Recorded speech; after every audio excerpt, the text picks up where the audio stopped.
weeks, and a lot of, just looking at the setups. Not all of it was in the studio. There's a lot of stuff that was outside in restaurants and this and that, and I'm like, man, I don't know how she's going to do this. And we did go over by a couple of weeks, but the people that were backing it were all into it, and so we were able to finish everything. But the actress, we didn't know how it was going to play out. How they were going to shoot it. Was it going to be just kind of, a cheap production, and you just don't know. Mm-hmm. But it was not. The production value was just like any primetime television show I worked on, and we got treated really well, and we were able to do good work as a result. It was a rush a little bit more, but at the same time, we had the resources to get it right. But to answer your original question, I don't know. I know they're really shooting to get shooting for the top as far as distribution, so it's hard to tell when this will be seen. They have a couple of shows ready, but they don't want to put it on the website, the Tainted Dreams website yet, just to, because we don't know what's going to happen. Right. Well, we're hoping for the best, and of course we'll wait patiently. And as a soap fan, you know that we follow our actors no matter where they go or what show they end up on or movie or anything. We follow you. We're dedicated for life. We fall in love with you, and that's it. You're stuck with us. Well, and again, when an actor says it's about the fans, we're not, blowing hot air. It's true, especially now, which during these trying times for, for soap operas, in terms of getting canceled and hoping for the best. With the online incarnations of these shows and the new ones in particular, because you've got a lot of soap actors out there, unemployed and wanting to work, and that was the great thing about working on Tainted Dreams is, when you have your cush soap job, you're making some money, and there's no, back in the day there was really the cancellation. That's not even part of the program. That's just, right. You knew you had your job. You're kind of full of yourself and doing your thing, and now people know what the stakes are. Survival is the word of the day, and people are, everybody's working together to produce the best product possible and not creating any issues. There's no BS, and that was never more evident than working on Tainted Dreams. Everybody really just rose to their A game. Some of the actors were. It's kind of like you had all this pent up frustration from what's going on out there, and we channeled it into these storylines and these characters, and with the benefit of great writing and some pretty fantastic stuff was filmed, and so it's going to be exciting to see when it all comes together. Most definitely. And hopefully sustained. Yeah, most definitely. Well, the one good thing I have to say that happened for All My Children and One Life to Live is not only because, they're online, but Oprah also picked them up to show the original episodes that they had first put out there on the OWN network. So, it's kind of making its way back to TV. Yes. So it'd be great, to keep that going, and we'll have to see what happens with season 2. That was a big deal. That was a big move. Yes. And that's kind of what I think, again, Sonia, our creator and producer of Tainted Dreams, I think that kind of, you kind of opened her eyes and like, all right, let's think beyond the web here. Think beyond. And so there's a lot of channels out there. And if you can bring them, we're not just bringing them an idea for them to buy and produce. We're bringing them an entire series that's done. Exactly. Yeah, you're getting it's them already done. Full product. They just have to air it, Exactly. And so it's doing all the heavy lifting, and it's one of the, again, we talked about the good side and the bad side of digital technology. It's the good side of being able to produce something. You can actually crank out a half-hour TV series. It's not cheap, but you can do it. You wouldn't be able to do this 10 years ago or 15 years ago.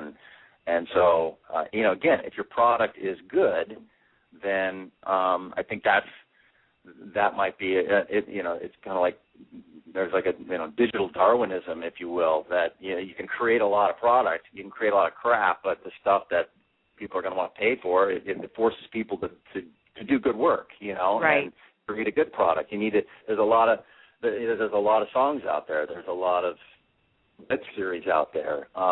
You need to elevate your game if you want to be seen. And right. so I think that the strong will survive, the quality will survive, and because I do think that the viewer, what's the word I'm looking for? Kind of viewer control of program is going to take over. It's not going to be the TV schedule. It's like, what do you want? I'm going to click this and pay for it and watch it. Right.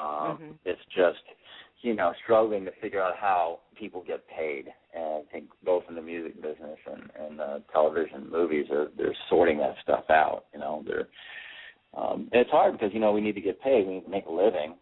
The actors need to make a living, and it's one of the reasons I went to law school is to have an ability to make a living in another way, because it's harder and harder to can't depend on soap operas on the network anymore for my bread and butter, because they're falling off the map, and this kind of embryonic stage of how they're reformulating, repackaging how to present television program and soap operas in particular. It's people aren't making a fortune. They're not making enough to make ends meet. So you have to have a lot of different irons in the fire right now, and but that makes life interesting, right? Yep. All those bumps in the road. A few as long bumps, as there's not too many of them in a row. That's not right, and as long as they're bumps and not the brick walls or right. But even those can be negotiated. Yeah. Somebody's got a sledgehammer somewhere. Yeah, there you go. Well, I know David had some questions for you. David, do you want to go ahead and ask your question? I don't know. He's been like a chatterbox today. I so know. Go ahead. You just can't shut him up sometimes, I'm telling you. No, it's getting a little irritating. Let's go By back the way, a little Dave. while. Let's go back a little while, Michael. What, if any, was the difference in atmosphere in any of the soap you were on? Is it different? Atmosphere in terms of, what do you mean? Routine. Well, that's a good question. So like from, you're talking about All My Children and as well the traditional soaps I worked on. It's a good question, because my soap career has not been on a continuum. It's been working on one show for All My Children was 4 years, and then I was off of soap for 4 years, and then I came back on As the World Turns for a year or two, off soaps until I did a little thing on Bold and Beautiful, but and then back to One Life. So I was kind of sporadic, so I could kind of see how things were changing, the atmosphere, as your question, as to your question.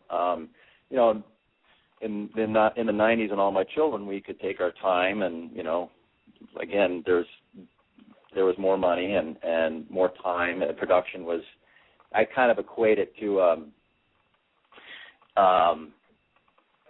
back in those days, the production was like driving around a Chrysler that got 10 miles to the gallon, and by the time I was on One Life to Live in 2010, it was like driving a Prius around. I mean, the efficiency, and so for instance, you would shoot one show in a day back in the 90s, and you'd take your time. You'd shoot, if the scenes required 2 or 3 takes, you indulge that, and people got paid a lot more, and then as viewership dwindled, and there's a whole litany of reasons why that is, we don't need to get into, but money just started drying up, and so you had to do things faster. You had to crank out more shows. You had to be more productive. You had to be more efficient, and that meant so. But when I got over to As the World Turns in 2004, I noticed that we didn't rehearse. So, it used to be you would go up on the stage and you'd be memorized, and you'd rehearse the scene for cameras, but then by the time I got to Hospital Returns, you had memorized and worked with your colleagues in the dressing rooms, and then stuff got blocked out already, and then you went up to the stage and shot it, and you usually had one take, and then you moved on, and you were doing pieces of different shows, which you used to do 20 years ago. If there was a setup, like the hospital set, and it was in a show, like, 3 or 4 weeks later, you might shoot a couple of scenes. So, but then you began to notice that they were just shooting pieces of shows. And one day you might shoot pieces of 3 or 4 shows. So you started to kind of lose your sense of continuity, and then by the time I got to One Life to Live in 2010, 2009. I mean, there were some you kind of just get pieces of a script from 5 or 6 different shows, and they would shoot it all. You just didn't have a sense of storytelling continuity from A to B. It was like A to C to B to X to Q. Yeah. And, you do some scenes, you're like, I don't even know what the hell I'm saying, why I'm saying it to you. Let's just get it done. And it was really, really weird. And you just kind of, it's one of the reasons why they really just started using soap veterans that used to hire new people that had never worked in soaps before for contract roles. But you couldn't do that. You didn't have time to groom people because it does. When you start off working on soaps, it takes a while to figure the system out and to be comfortable with the speed of things. And, towards the end, you can't afford to have somebody that's never worked on a soap before. You need to have somebody that's ready to go, can bounce around and not complain. A lot of times you have stage actors come in, accomplished stage actors in New York, and they would lose their mind. I mean, they would be insulted about how, and rightfully so. I mean, you're kind of raping the art of acting, in the way things were done towards the end. It was really just, it was really kind of brutal. But that's what needed to be done to keep those shows. Just had no money. I think One Life to Live, Frank Valentini over there just got to have a keen understanding of what it took to get a show in under a penny. And if you it's like, forget about your method, just get it done and move on. And we don't have time to waste. And that worked for a while, but then we need a cooking show, I guess, instead. Nah. Not really. But that as far as the atmosphere, it kind of, and I noticed it more. Just because I would kind of be in the business and then be out of it for a few years and then back in the business. So to me, it was like jarring. I'm sure if you were in it the whole time, the changes were slow. Kind of like the boiling frog metaphor. You don't know you're raising it by a degree each time. Actually, you're boiling. But it was apparent to me immediately, and it was jarring. And I had to, even though I'd had some experience in soap operas, it was an adjustment period each time I started on a different show. It's like, holy crap! All right, so. I've got 30 pages of dialogue, and that was just thrown to me, and I don't know why I'm saying this, but let's go. Let's do it. Yeah. Yep, no time for questions, right? Right. And the other thing that was happening that I noticed is they weren't doing contracts. So you had your contract players that were set in stone, but I worked my last show, One Life, without a contract, so I didn't know. And that was just kind of more, the producers didn't really know where stories were going. I think they were less patient with, if this doesn't work, we don't want to be locked into this guy. Right. So it did. So the commitment to long-term storytelling wasn't really there anymore. So I would just know a week at a time whether I would be working there. So it was a little frustrating. Yeah, you didn't know. You'd think that I would. I was on One Life for a year, but I couldn't tell you I was going to be on a year when I started. Right. Like, all right, 2 weeks, I can see them keeping me on. All right, I see where the story's going. Maybe another week.